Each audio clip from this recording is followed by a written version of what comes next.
Hello and welcome to Northeast Tonight, the show that decodes the region. I am Wasbir Hussain. China has embarked upon a massive artificial rain generating project in the Tibetan Plateau using cutting-edge defense technology, triggering concern in India about its impact in adjoining Northeast, with the Assam government planning to move the center for a response, and veteran regional leaders like former Chief Minister Tarun Gogoi describing it as Beijing's ecological warfare. Reports say China has installed a huge network of fuel-burning chambers in the high Tibetan Himalayas to modify the weather and trigger additional rainfall of up to 10 billion cubic meters a year. Thousands of such fuel-burning chambers are being put up across the Tibetan Plateau to bring in rains in an area stretching 1.6 million square kilometers, or 3 times the size of Spain. Already, there are serious concerns in India about the reported Chinese plans to divert the Yarlung Changpo or the Brahmaputra to provide water to its arid northern areas. And now, the latest reports about China's cloud seeding project to trigger rain is seen as a threat in India, both environmental and military.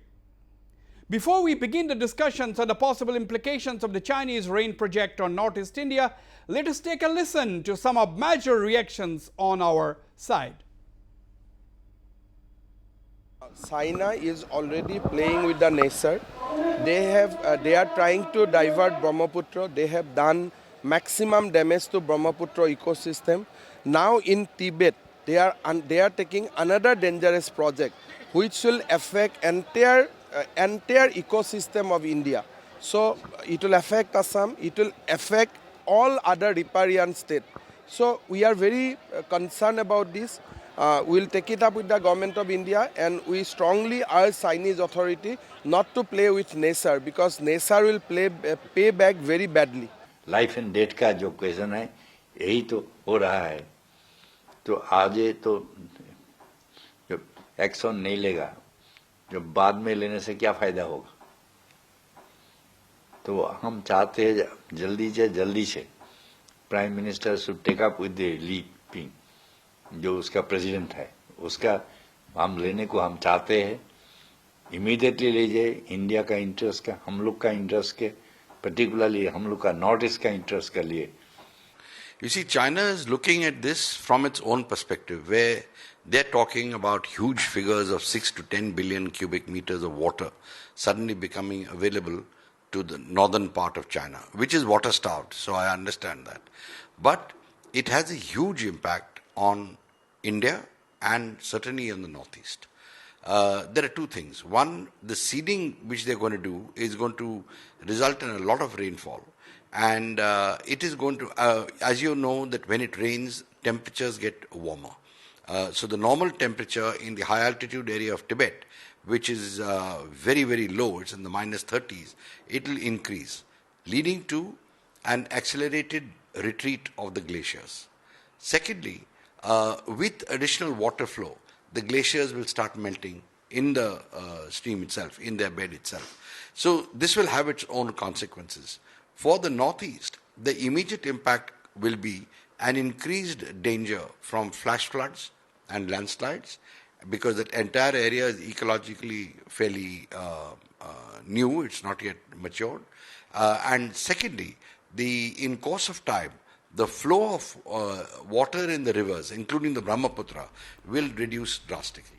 Okay, I'm now joined from New Delhi by Mr. Jaydev Ranade, former Additional Secretary in the Cabinet Secretariat and President of the Center for China Analysis and Strategy. Also in New Delhi, I have one of India's best-known experts on China, Professor Swaran Singh from the Jawaharlal Nehru University. I'm also joined by Dr. Samujjal Bhattacharya, advisor of the All Assam Students Union, and of course at our studios in Guwahati, I have Dr. Ranus Pegu, BJP MLA from Dhemaji, one of the most flood-prone districts in Assam, Dr. Hari Prasad Sarma, Director of the Guwahati University and former head, Department of Environmental Science at the Guwahati University, and Dr. Sriparna Pathak, a former consultant at the External Affairs Ministry who specializes on China affairs. Let me go straight to you, Professor Swaran Singh in New Delhi. Swaran, do you think the Chinese are serious about the cloud seeding project to trigger artificial rains in the Tibetan plateau? How are you looking at it, Professor Swaran Singh?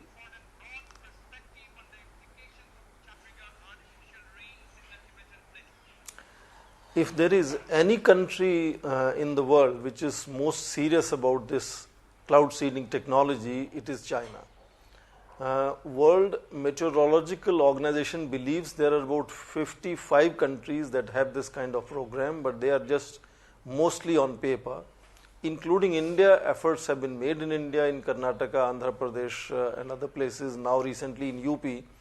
But nothing comparable to China's efforts. Normally, scientists believe China now on average produces 55 billion tons of rainwater using cloud seeding, and they have developed a whole range of methodologies which include projectiles fired from the ground. Recently they were using drones. They have always used aircraft, and now what is most interesting is the one you mentioned in Tibet. And this is going to have thousands of what we call these combustion chambers permanently located on heights of Tibetan plateau. The easiest comparison for viewers will be the windmills. It's like viewing windmills on seashore or in desert. So you'll have hundreds of thousands of these combustion stations, which are going to be like little rockets all over Tibet, and they will Absolutely. Absolutely. Swaran, hold your thoughts. I'll come back to you. Mr. Jaidev Ranade, Professor Swaran Singh there gives, I mean, from what he has said, it looks like a real alarming situation. It is a no-nonsense kind of a project which the Chinese have embarked upon. So we have to take it seriously, isn't it? Certainly. In fact, let me, roll the timeline back a bit. The first reports that one noticed being prepared by the People's Liberation Army of China on environment and its impact on warfare, etc., was around 2010. Since then, there has been more and more work on this project. If you recall, even the diversion of the Brahmaputra was initially a defense project done by the General Logistics Department of the PLA. And now this particular eon-induced heating, which we are talking about, is a project which has been started by the China Aviation Industry Corporation, which is one of the largest defense corporations in China. So when he says that they are serious, of course, they are dead serious about it. And they have set up these chambers, combustible chambers, right across Tibet. And the key thing to note here, the important thing to note, is that they do not require anyone to go and maintain them or look at them for periods of between 6 months to 8 months. So they can just be installed and left on their own and do their job. But here, if I may just make one point, the impact is not just for India and the Northeast. The impact will be felt throughout Asia because weather patterns will change. The entire Indo-Gangetic plain, actually. And there is a real danger that even our monsoon clouds will get affected.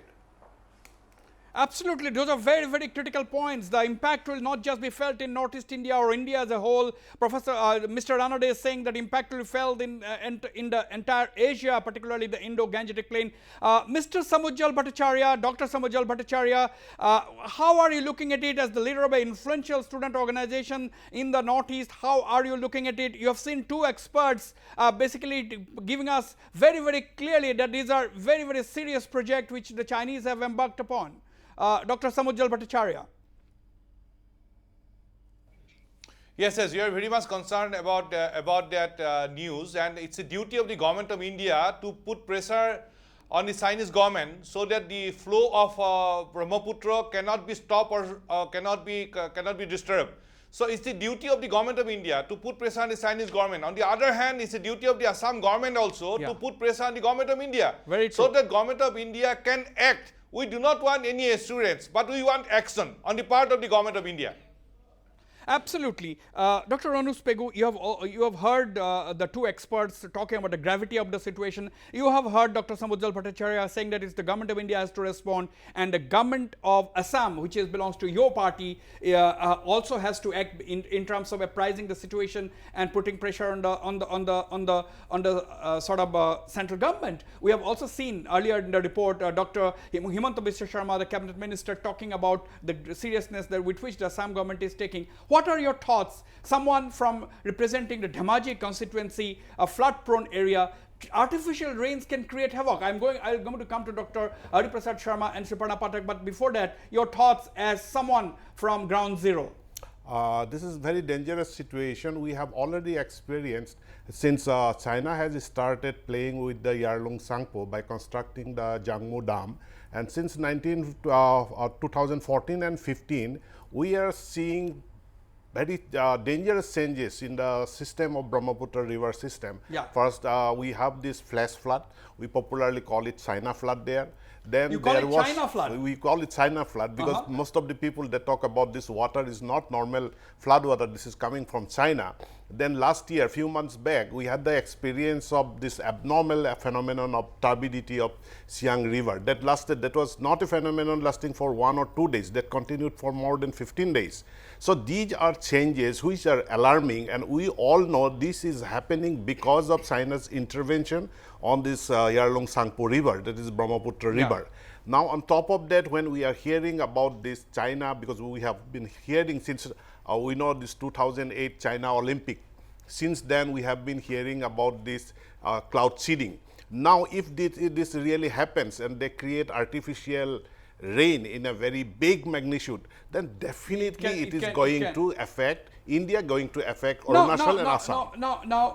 I mean, experts are going to tell us about what can be the implications. But as someone, as a people's representative representing thousands of people from the lower riparian, one of the most flood-prone areas like Dhemaji, Dr. Ranus Pegu, what do you think will be going on in the minds of the people who do not know much about cloud seeding, but if they come to know that, well, China is coming up with an artificial rain-inducing project, it can create havoc like floods, landslides, and all kinds of things. So what could be going on in the minds of your people? No, already we are discussing, this is a trans-border river, Brahmaputra. Yes.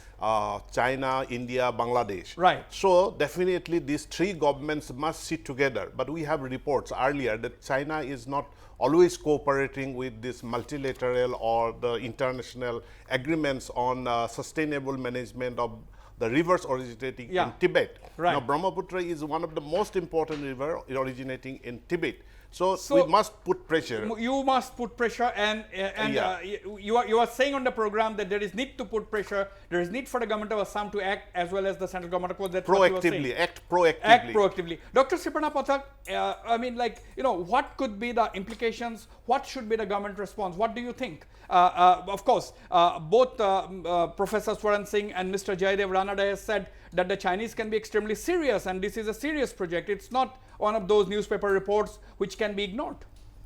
There will be two implications which India definitely needs to look at. The first is the weather implications, which has been already talked about in much detail.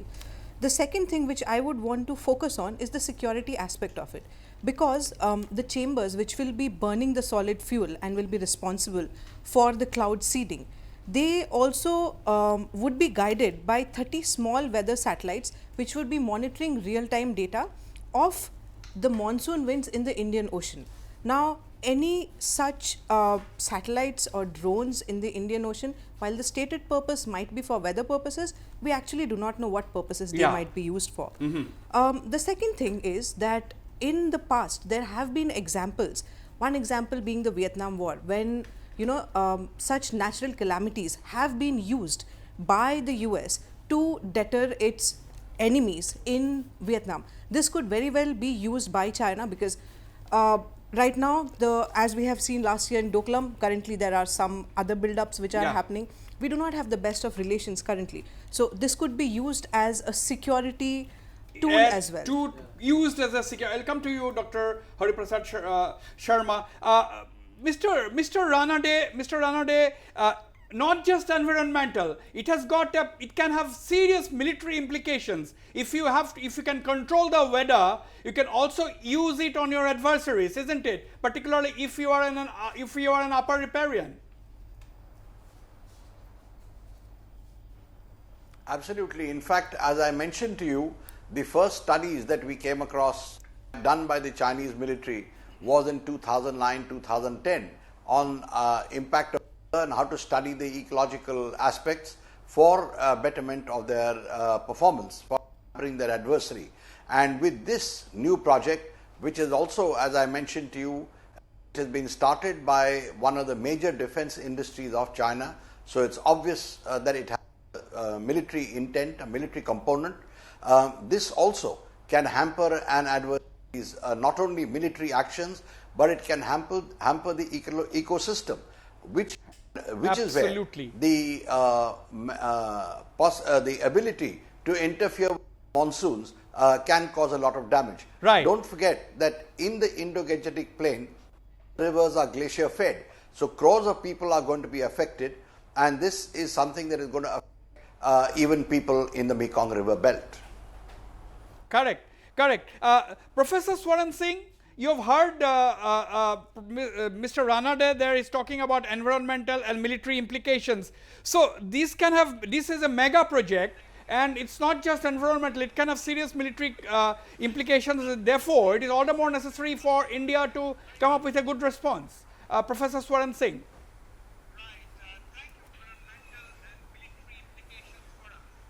There's a whole range of implications that because it is such an enormous, it's going to be the world's largest such project and in sensitive Himalayas.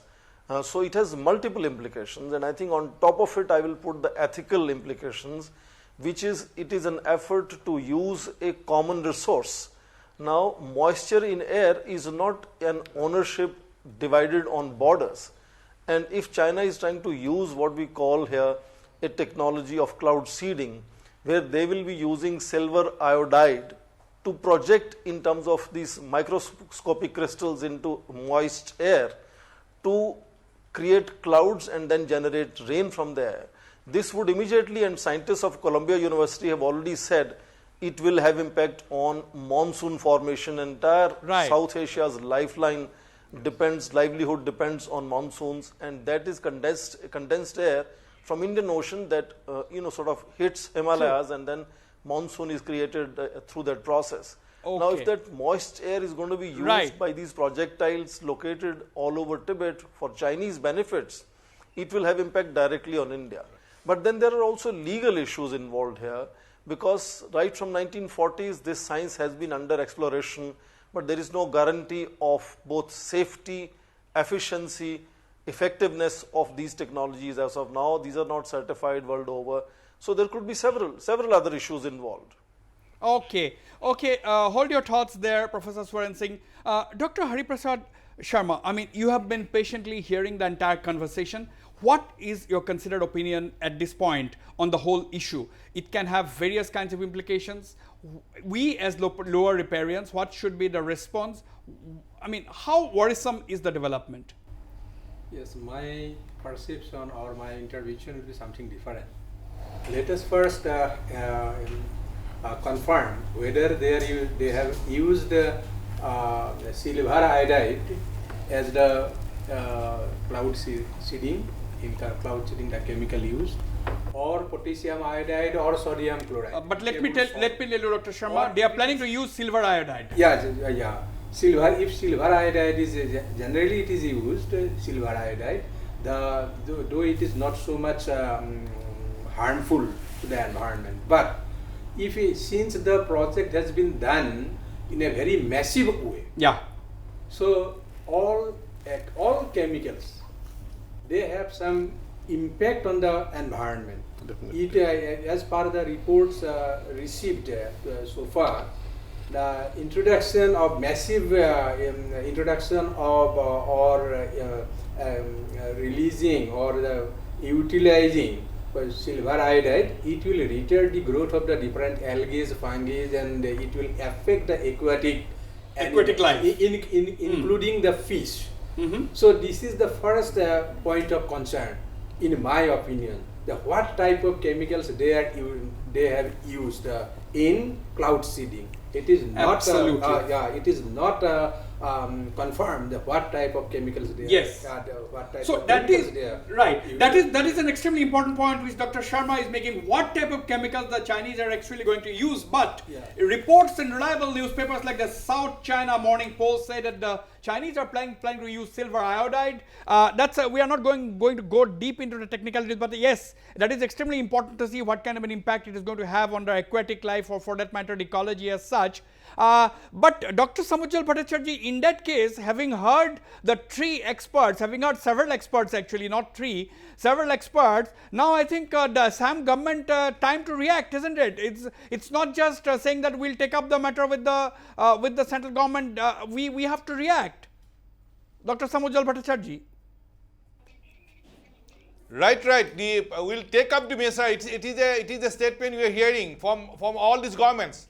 But this present government must act very effectively. It's a government of BJP-led government in Assam with AGP and BPF and other regional party Ganashakti, and in Delhi also it's a BJP-led NDA government. So it's a duty of the Assam government to put pressure on the government of India so that the government of India can act effectively, and the government of Assam should also act very effectively. Take up the matter. It won't convince us, because the Brahmaputra is a lifeline of the people of Assam. Right. Dr. Anuspego, I'll come to Sriparna just in a bit. Dr. Anuspego, this is not a political issue. This is an issue concerning national security. Now, my question to you, Dr. Anuspego, is that how should the people react in this kind of a situation? How do you think should the people of Assam, let's say you are a representative from Assam, you also represent the ruling party, that is the BJP. Now, what will be your briefing to the state government? What are you going to tell the state government to start with? Our government is having the Act East policy now, because other countries that will be affected by this rain project are Burma, Thailand, this Laos, Vietnam, Cambodia. All these countries will be affected, including Bangladesh. So we can lobby with these countries immediately to put pressure, diplomatic pressure upon China. Now, this is what is most important, is one of the former expert, he mentioned the ethical question. This is a common resource, and common resource, that is common resource being exploited exclusively by China. That cannot be accepted. So we need. Yes. That's a very good point. Sriparna, I mean, do you think this is a good idea? India has to respond firmly, but not respond alone. Also, take the other lower riparians or the neighboring ASEAN, at least ASEAN countries, to its Southeast Asian countries under one umbrella, and lobby the cause, at least internationalize the issue. True. What we could also do in addition is that we just had the 11th meeting of the India-China expert level mechanism. Right. So we could reiterate in such forums which are bilateral in nature that this is a shared ecological frontier, and we need to put the idea that any anthropogenic change which China causes in the Tibetan plateau is going to be harmful for everyone. So this needs to be reiterated at multiple levels, bilateral as well as multilateral. Mr. Ranade, there are your fellow panelists saying that, my panelists are saying that India has to respond firmly, but India has to also do it at the bilateral and multilateral fora. Is it a good idea? What do you think? What is your personal take? I agree. In fact, I heard Sriparna just now mentioning possible courses of action. And I think she is quite right that India must raise it at every bilateral forum. Every bilateral forum and at every bilateral meeting. It must also make common cause with other countries that are affected in ASEAN, the Mekong River, etc., and raise it as an issue, including as far as the cloud seeding is concerned. Since it's got much wider ramifications, it should try and take it up to the UN. But the underlying point that we have to make is with China, saying that, look, this is a common good. Let us try and solve the problem together and refrain from doing something that is going to damage billions of people. Absolutely. Second point is that with the Yarlung Tsampo, the Brahmaputra, 2007 we had raised it, and till now there has been very little progress. I think we have to show some more vigor, and with this government I am sure it will, but it needs to be probably nudged in that direction. Absolutely. The consensus seems to be at this point, viewers, that India has to act, but act in collaboration with the neighboring countries. I have to go for a break, but before that, very quickly, Swaran Singh, what should be the response of the Indian government according to you?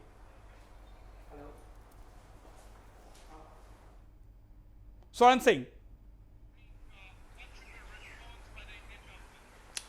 I understand that from year 2005, China and India have created a mechanism for sharing hydrological data every year, especially in relation to Brahmaputra, and all the floods and other precipitation data has to be transferred to India and shared with India on annual basis.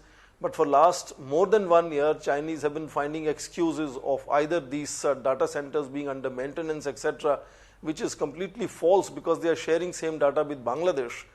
They have not been sharing that data with India, and I think when now in this month you will have visit this month you will have visit of both the Defence Minister of India and the Foreign Minister of India.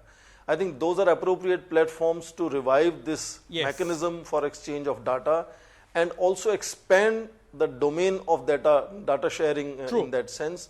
That data doesn't have to be only limited to hydrological flows, but also can now talk about this moist air being utilized by these combustion engine centers. Right. On that note, we shall go for a short break, but don't go away. We'll be right back.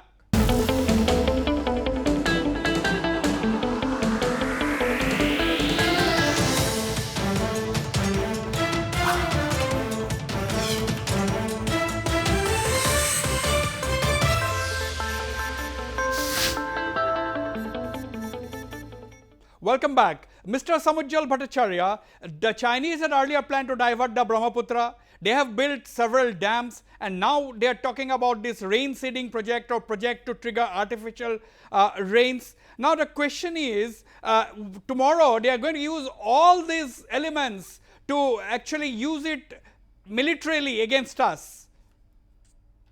Samujjal Bhattacharya.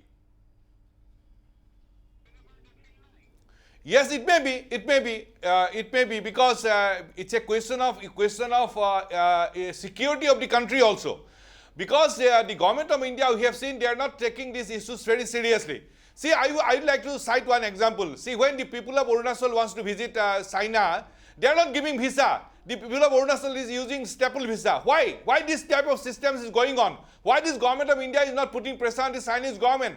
Because the people of Arunachal is a part of country. They are the citizens of the country. But the Chinese government is not issuing the passport. Yes. They are using staple visas. They are not issuing visas. So these are the some of the reflection of the government of India. They are not at all serious about Northeast. They don't think there is a part of the country beyond Calcutta. It's a resentment. So in this case, the government of India must show their seriousness. On the other hand, in other hand, we have seen when water flows through Brahmaputra, there was the allegation on the part of the people of Assam, and we had raised this issue.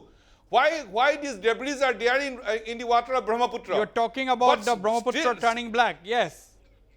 Mr. Ranade, there is a lot of anger. As you have heard Dr. Samujjal Bhattacharya, the ASU advisor, there is a lot of anger in Assam. Now, my question to you, do you think that a time may come when the border dispute could be just a minor issue? Water could be the main issue. So, do you think the water issue should be upgraded, upscaled, brought up in the agenda of bilateral dialogue between the two countries, India and China?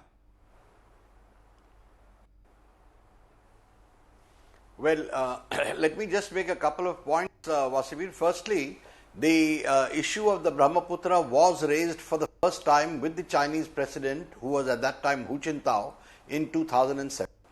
And the water sharing agreement was signed much later. I think it was 2011 or so. Chinese did it very reluctantly. Even then, they asked us to pay for the data, which of course we've been doing. But it's a very bare bones kind of data that we get.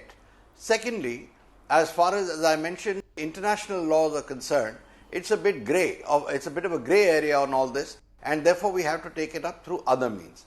The third, I would say, as far as the government of India is concerned, it is seized of the matter. It is trying to raise it, keeping in mind the vulnerabilities of the international system, legal system.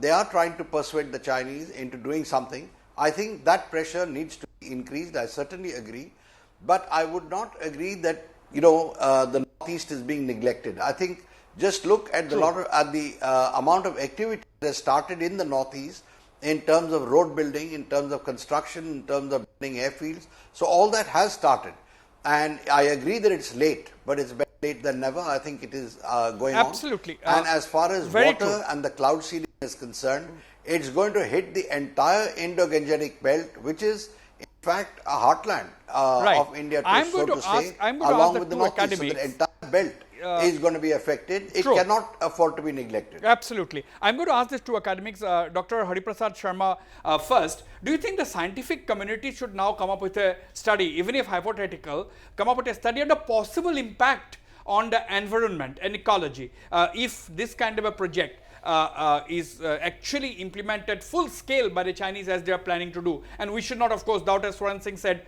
that the Chinese can be extremely serious in what they are doing. Is the scientific study the need of the hour? Yeah, absolutely true. There should be some scientific intervention in regard to the cloud seeding by China. And its impact on the environment. And its impact on the environment, particularly in the northeastern part or in other adjacent areas. In my opinion, the intensity of rainfall, that is the main cause of point of concern. How much rainfall they are artificially making. Yeah. So that data is not shared by China to India or any other countries. That is the prime issue. The intensity that is the prime. How much rainfall the Chinese can generate. But Sriparna, you see, the Chinese, according to the reports, they are planning to have rainfall of up to 10 million cubic meters additional rainfall. So, I mean, no, my question to you was not that. My question to you is there a scientific report, is a scientific study that needed the hour to ascertain as to what may be the impact, at least some scientific assessment? There definitely needs to be more studies as to what exactly has happened.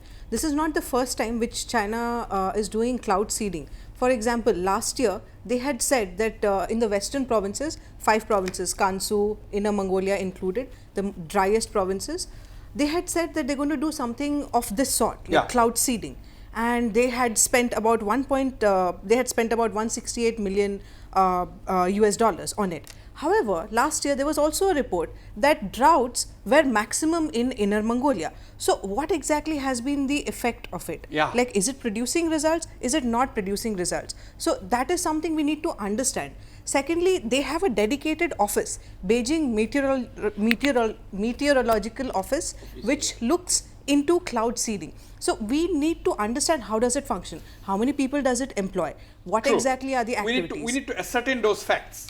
We need to ascertain those facts.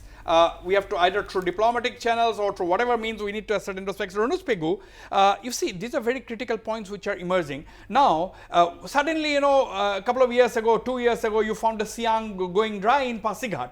Now, these are serious matters, and suddenly you find the Brahmaputra turning black.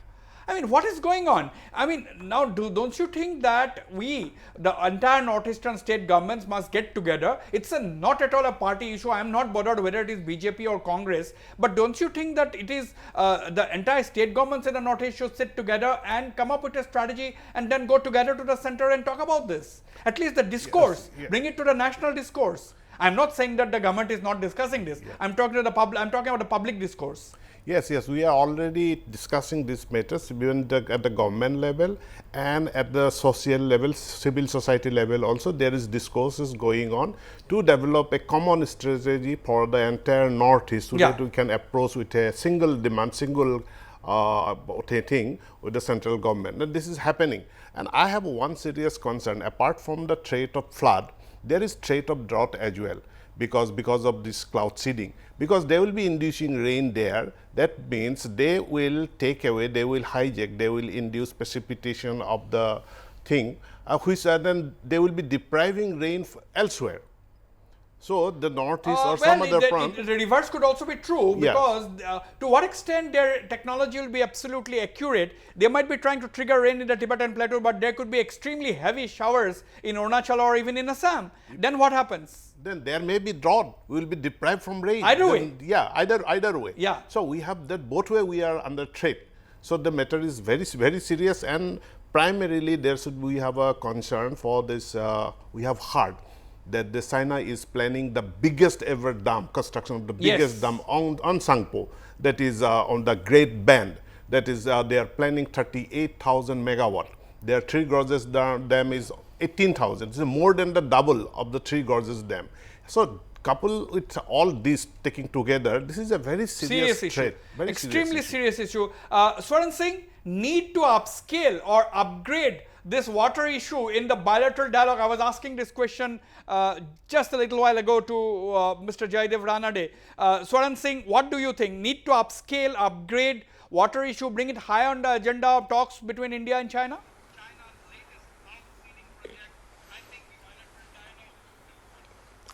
That's exactly what I'm saying. The mechanism which already exists, and that is right now centered on flow of water, floods and others, as regards Brahmaputra river, which we share with China, it has to be now expanded to include other parts of water sharing issues which are not on the ground but up in the air.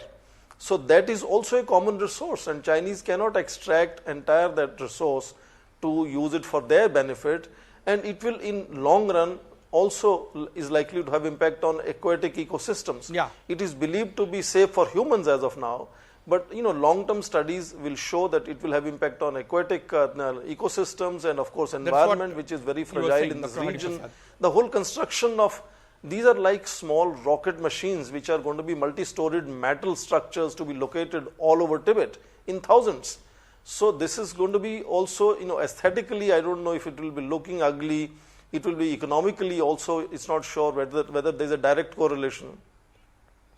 Absolutely. Mr. Ranade, I mean, this is military implications, as you yourself said. Now, how should we go about it? Because the data sharing is just, I mean, it is hogwash actually, data sharing from a certain period during monsoons. Now, after the Doklam standoff, we understand that the Chinese have stopped giving us that, even that data which was agreed upon.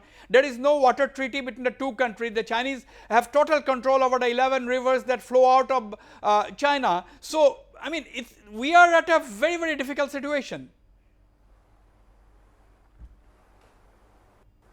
You're quite right. That's why I stressed that the international laws on sharing of water, on the rights of the lower riparian states, etc., are very weak and they're very ambiguous. So we are going to have a difficult job there, and China has not shown any willingness to take into account the sensitivities of the lower riparians. And one just has to look at the Mekong River as a case study, and it's very evident that they have ignored them and they have bullied them, and they are going to try the same thing here. I'll mention one instance, for example, you are aware that at Changmu they are building a dam, yes, quite a big dam. That's when our side raised it with them, they flatly denied that they're building a dam, and then when they were showed a Google map, they acknowledged that it was a dam, but they said it's run of the river. We have an expert on this panel right now here, and he'll tell you run of the river or otherwise, both are going to affect water flows. So it's not something that should be taken very lightly. But the Chinese are trying to sort of, obfuscate matters and be ambiguous. So I think what I said earlier, that we must take it up at every bilateral forum. We must raise stakes here. We must make it an issue at the UN, at the with the other countries which are affected. Absolutely. And try and apply pressure on Beijing. Try and apply pressure, raise at every bilateral forum, or rather every available forum. Sriparna, you were talking about the need for India to also collaborate or have dialogue with the neighboring countries and then move on the matter. But my question to you is there need for something like a South Asia water regulatory mechanism minus China, so that India, Nepal, Bhutan, Bangladesh, I mean, you can together try and manage the Brahmaputra basin management, so as to work on these issues together and then raise the matter perhaps from a single platform or some kind of a common banner with the Chinese, or for that matter the international community? True, if there is more brainstorming and if all the countries are on board, and we could definitely go ahead and do something like the Mekong Ganga cooperation, etc., keeping China out of the ambit, because China is the one which is creating the problems for the lower riparian states. If we could have such a sort of an arrangement, it would definitely be very beneficial. Definitely be very, but Dr. Hariprasad Sharma, I mean, like, basin management, when we are talking about basin management, there is a whole gamut of issues. There are bilateral issues involved, because water is an extremely loose subject. There are hardly any international treaties, bilateral treaties between countries. India is also not a signatory to many of the water agreements. So in this kind of a situation, I mean, it's a difficult proposition, isn't it? It requires political will. Yeah, definitely, yeah. In my opinion, every country should be water wise, but instead of that, they are involved in water wars. Water wars, yeah, water wars. This is one kind of water wars, in my opinion. So it will definitely aggravate the situation of the climatic condition and climate change. It will have direct impact on the terrestrial ecosystem, not only the aquatic ecosystem, but terrestrial ecosystem will also be affected. That is what Dr. Ronus Pegu is also fearing. Actually, he is fearing about this. The terrestrial ecosystem will be drastically. I think it will have some drastic impact on the drastic impact on the impact. Yeah. Now, Professor Swaran Singh, why do you think the Chinese are doing this? You know, is it just the need for more water to feed its arid northern areas, or do you think there is a military objective, or do you think that this is the actual objective is military? Do you think, or is it to be an exaggeration?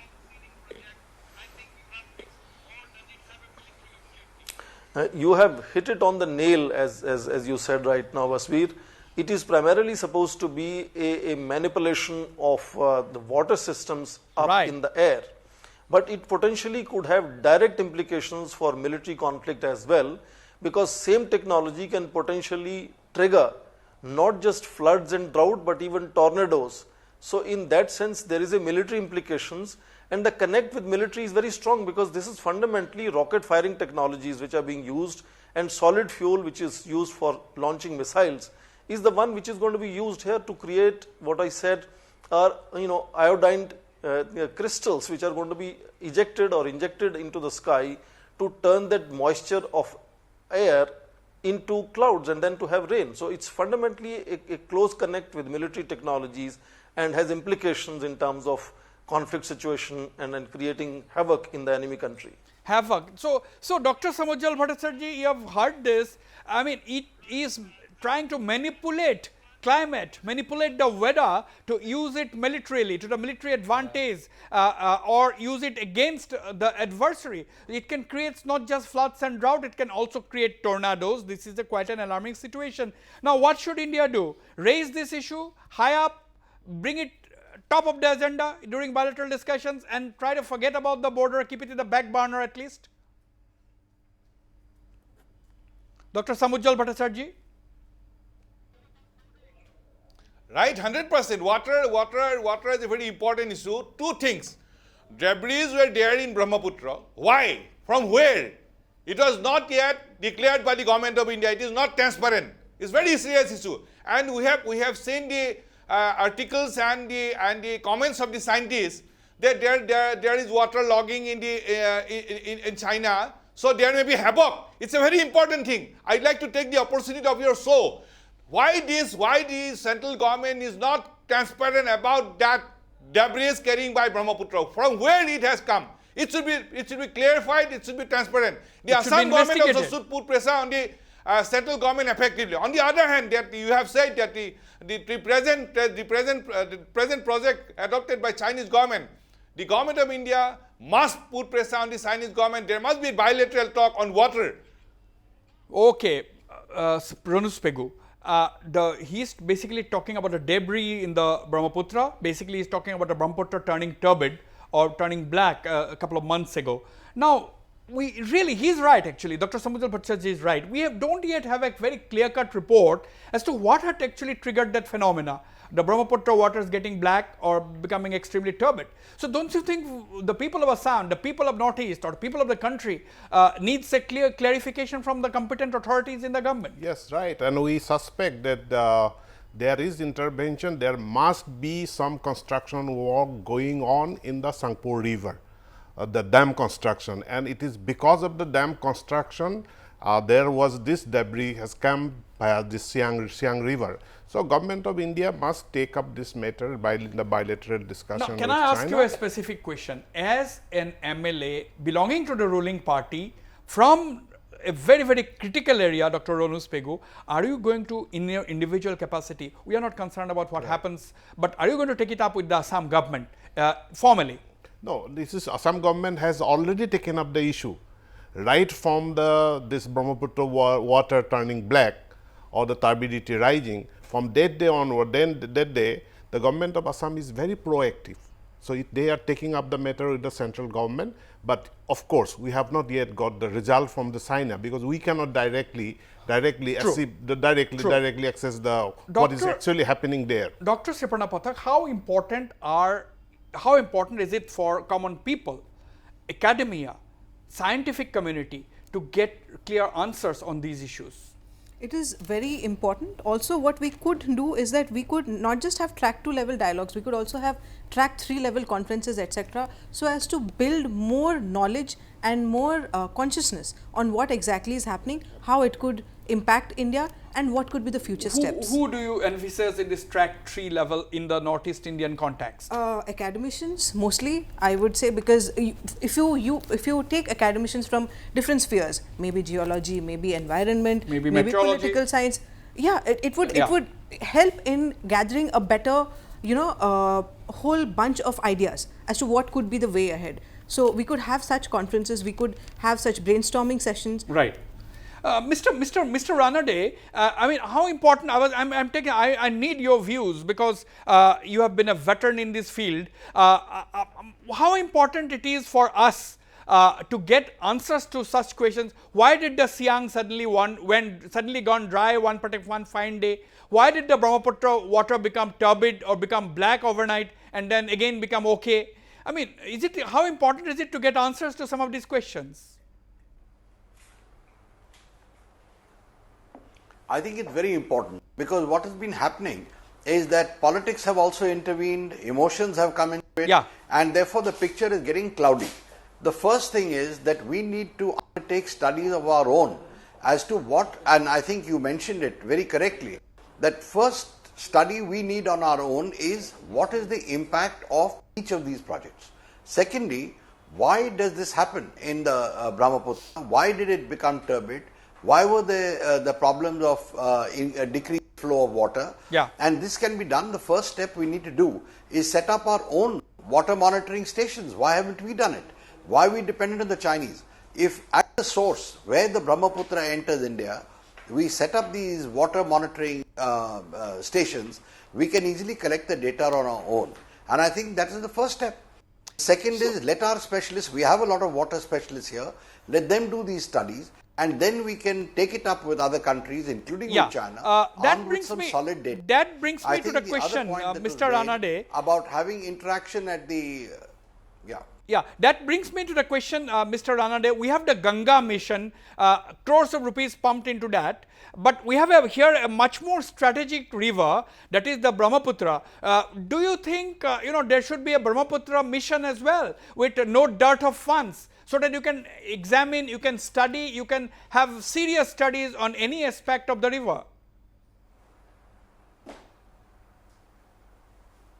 You are quite right, but the direction of that mission should be scientific. It should be to study the water and then to study how to keep it clean, how to utilize it. In the Ganga also, let me mention that if the glaciers start retreating and there is a reduced flow of water, the Ganga is also going to be affected. Because some of the major rivers that are feeding into the Ganga, the major tributaries, also come from Tibet and they are affected. So we have got a serious problem here, and the Ganga mission, of course, is to Ganga, but we also need to look at it from the point of view of water sciences. Absolutely. I will come back for opinions, for reactions to this, to Dr. Hariprasad Sharma Sriparna and of course Dr. Ranus Pego. On that note, we shall go for another short break. Stay on, we'll be right back.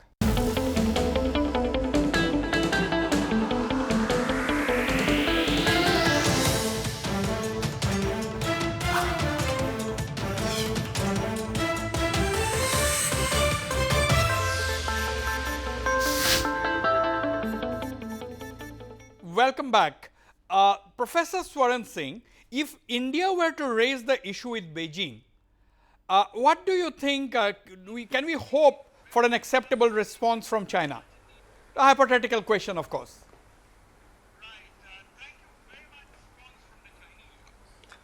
If you see the track record of China-India relations, including the one on the mechanism for sharing the hydrological data of Brahmaputra, the track record has not been very encouraging. So I am not sure that we will get a very positive response immediately. But it is at least necessary to register our concern and to make sure that we are pushing them to share more information and let us know what are the motives and what are the other details and how that what are the implications that neighboring countries would have, because scientists believe neighboring countries will be impacted in terms of availability of moisture in the air. Yeah. And if one country is virtually sucking into that resource, which is common, then neighboring countries get impacted immediately. And I think that concern must be registered whenever we meet senior level Chinese officials and politicians. Right. Now Dr. Hariprasad Sharma, we were talking about, see, you have the Ganga mission, there is no shortage of funds. Now, do you think the Brahmaputra mission is the need of the hour? Because Brahmaputra perhaps is a much more strategically important river for India. Yeah, definitely. There must be one Brahmaputra mission like Ganga mission. Yeah. And the central government should invest much more actually for the benefit of the people of not only Assam or northeastern part, but it will help the entire nation and adjacent countries like Bangladesh. So there should be a massive involvement in the Brahmaputra mission project. It should be started immediately. Dr. Ranus Pego, Brahmaputra mission need of the hour? Action on Brahmaputra has already been started by our government, because the government has already started a study of a feasibility study of constructing 2 express highway from Sadia to Dhubri. Yeah, by dredging the Brahmaputra and using the soil and the sand to build a. But Dr. Ranus Pego, it is easier said than done, because there is a lot of technology involved, and plus you have to have deep pockets. You have to have lots of money. Yeah, no, the project has already been started, but in due course of time, I think, yes, we can have a Brahmaputra mission. Brahmaputra mission, that is not impossible. But what is very positive is that I am noticing action on Brahmaputra has already been started. What I am noticing, Dr. Ranus Pego, is that there is not much of demand being raised in Assam. That demand is not going for a Brahmaputra mission. Yes, there are demands for dredging up the Brahmaputra to stop the flood, to use the water for more resources. Those demands are there. But there is not really a concrete demand of going out from Assam for having a Brahmaputra mission for the river with umpteen amount of fund. What is important is, you see, a holistic study, holistic approach to solve the flood and erosion problem of Brahmaputra. We need a concrete, comprehensive study of our problem. That has not been done. Now there is a restructuring of Brahmaputra board, this consideration to having a northeastern common platform for our water management. These things are evolving. So we should give some time to evolve a policy matter on this management of Brahmaputra, but definitely Brahmaputra is very much in the agenda, on the priority agenda of the government. Carry on. What university has done something in this Brahmaputra river study, and the Ministry of Donor and along with NEC, they will give some amount, a huge amount actually, to study. To study the Brahmaputra river for the benefit of the people of Assam. And Guwahati University is taking the leading role in this regard. We have already submitted the proposal, and it is approved by the ministry. Right. Mr. Ranade, do you think India should re-strategize or relook its China policy now in view of the fact that water has come to dominate the critical issues? It is not today. I don't think it is the border anymore. In any case, the market forces are going to take care of the border issue, to see that border issue remains in the back burner. But don't you think that India has to take a relook at its China policy in view of the water issues? Well, the 2 points you raised, first is the border. I don't see why the border issue should be put on the back burner. I think the border issue is important. As long as the border remains undemarcated, it will always lead to problems, and it will allow China's adventurism whenever it so chooses. So I think that is important, and I do believe that a person can walk and talk at the same time. So why can't we raise that as well as the water? I think both are crucial issues, both need to be raised, and both need to be raised fairly assertively. Second, I think as far as water is concerned, there has been talk of water wars at least since the 1970s or 1980s. Both the countries are water stressed, if not already heading into water starvation. I'm talking about China and India. So the problem is going to become more and more serious. Yeah. And we must impress on them that it is time for both of us to sit down, both our experts to sit down and try and figure out ways by which we look to poverty alleviation, economic development and future by tackling these issues. Otherwise, there are going to be very serious problems and both are going to be affected. I think both these things have to be done, and we should not only look at one rather than the other. What you said about relooking at the China policy, certainly we should, and I think there I will say that the Doklam is a watershed in our relationship. I think what the Chinese said during Doklam is something that is not going to go away in a hurry. Yeah. And we are in the process today, in my view, at least in my personal view, we are in the process of resetting the relationship. Absolutely. Sriparna, but Mr. Ranade said both should be equally dealt with, the border issue as well as the water issue. India has to do it and do it more forcefully.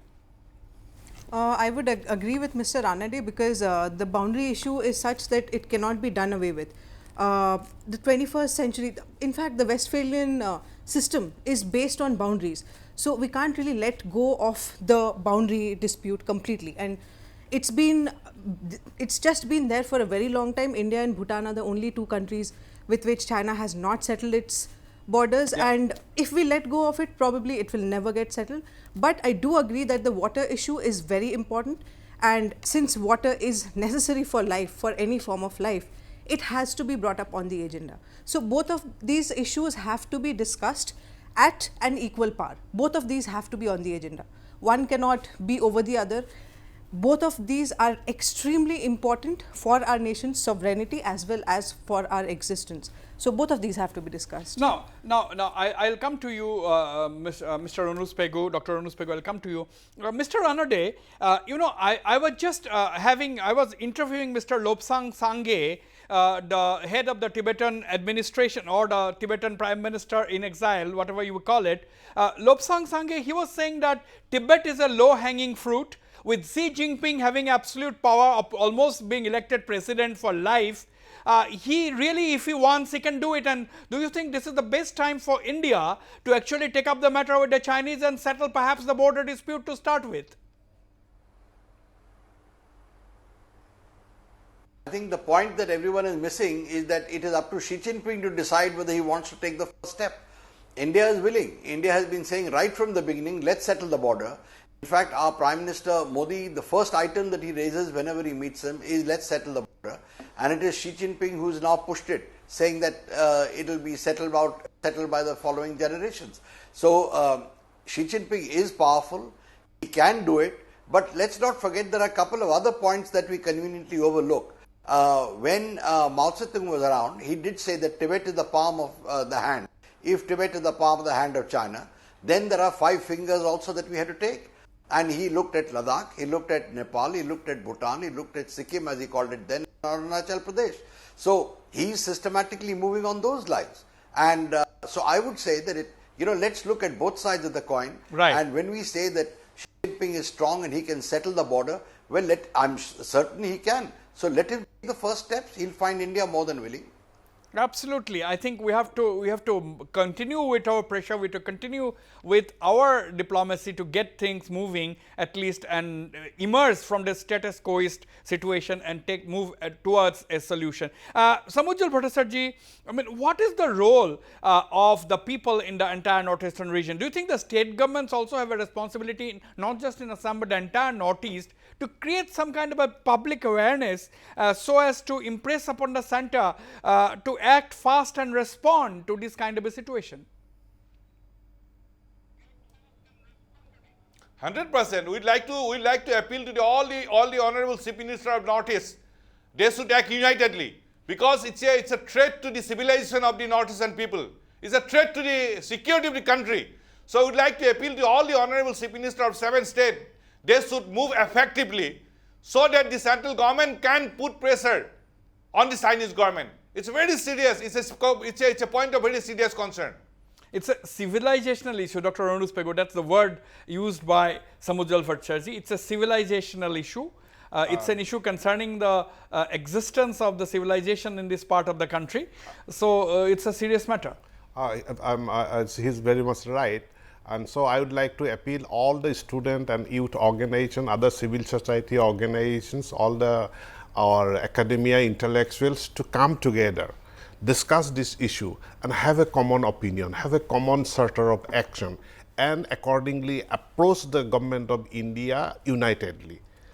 Approach the government of India unitedly. Unitedly. All the student organization, youth organization, other civil society organizations, institutions, the academia, the intellectuals, all we should discuss and come together. Dr. Hariprasad Sharma, that is a very important point. Now, you see, you are director of the Guwahati University. It's a premier university in this part of the country, in the northeast. Now, my question to you is, why are the issues like this never discussed or not discussed at that student level? Yes, there was a seminar recently in Guwahati University, I'm aware of that. Yeah. But my point is, at a more frequent level, these issues have to be discussed among the students and faculty and at the university in the region, isn't it?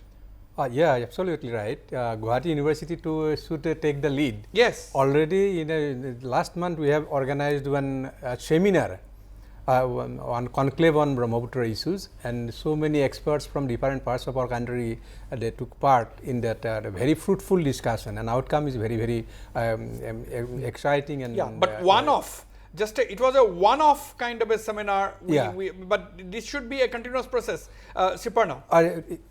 It definitely should be a continuous process, because the northeastern region becomes like this kind of a buffer between India and China. There should be more of such conferences, there should be more of such seminars, there should be a continuity. Otherwise, we lose touch with what exactly is happening, and there are very few seminars, to be honest, which are happening in this part. Right. Dr. Sharma, I mean, this should be a continuous process, as Dr. Anuspego was saying, that all the youth and student organizations must come together, unite, and then jointly approach the central government. But for that, the discourse, to understand the issues, understand the dynamics, understand the various aspects, I think these kind of brainstormings are extremely needed. Extremely needed. It extremely important that the academician in this regard or in this aspect, they should be invited in a common platform, and we should approach the central government with some facts and figure. Otherwise, with facts and figure, we should facts and figures you have to approach. Mr. Ranade, you are heading a very, very influential and important think tank. Now, my question is the same. You know, how important it is for the academia and the student community, say, for example, in Northeast India, to deliberate on these issues of the environment, issues of China, issues of the immediate neighbors. I think it's very important, and if you recall earlier on, I had said the university is well equipped to undertake a serious study about the impact of the diversion of the Brahmaputra river, or Chinese construction activity and how it damages the Brahmaputra river, or the cloud seeding. They have the experts, they can certainly do a study. But apart from that, let me add one more point. There was a reference to an academic kind of exchange or an academic which starts sensitizing people about the problems, which starts discussing the problems and trying to look at it from a northeast perspective. Yeah. I think we should add this to the community also. so that you will develop a kind of synergy, and it will be an all India thing, because we got to get India involved in this. And let me conclude by making one comment, Wasbir, and I'm not saying it because I'm on your channel, but your channel has actually raised this issue about the cloud seeding and about the Yarlung Sangpo's diversion. I find the other national channels have been quiet on this, which is rather surprising. Absolutely, absolutely. That is the point. We are doing this because we, as Northeastern residents of the Northeast, we are extremely concerned about the impact it can have, and we are only hoping that other channels pick up these issues and bring it into the national discourse. And that is the reason I am really thankful to you, Mr. Ranade, for being on this panel, because and Professor Swaran Singh, both two very, very prominent experts on China of our country, for being on this panel, because that will take this discourse out to the national level. At least you were saying on our channel that we have taken up this issue. That is because of our concern. Professor Swaran Singh, a leader of the stature of Tarun Gogoi, the former chief minister, saying that it is nothing short of an ecological warfare, and our top cabinet minister from Assam, Mr. Himanta Biswa Sharma, he says that the Assam government has taken up this matter extremely seriously and is going to take up the matter with the central government. Now, what do you think? I mean, is it, do you subscribe to this view? It's nothing short of an ecological war. Professor Swaran Singh.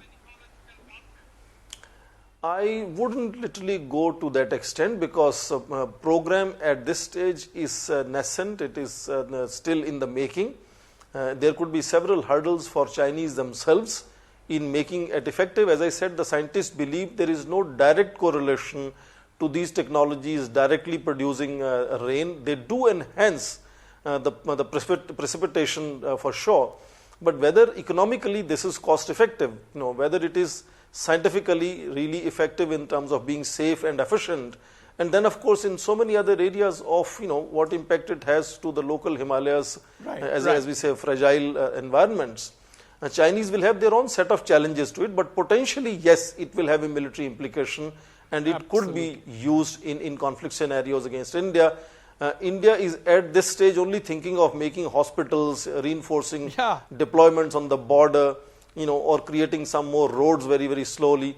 But this kind of technology is very different. It is kind of top end, at the very edge of technological revolution in these such sectors. So I think India has to at least begin to talk about it to the Chinese. Absolutely. I'm running short of time on the program. But Dr. Samujjal Bhattacharjee, what could be an appropriate response by India to China's latest rain project?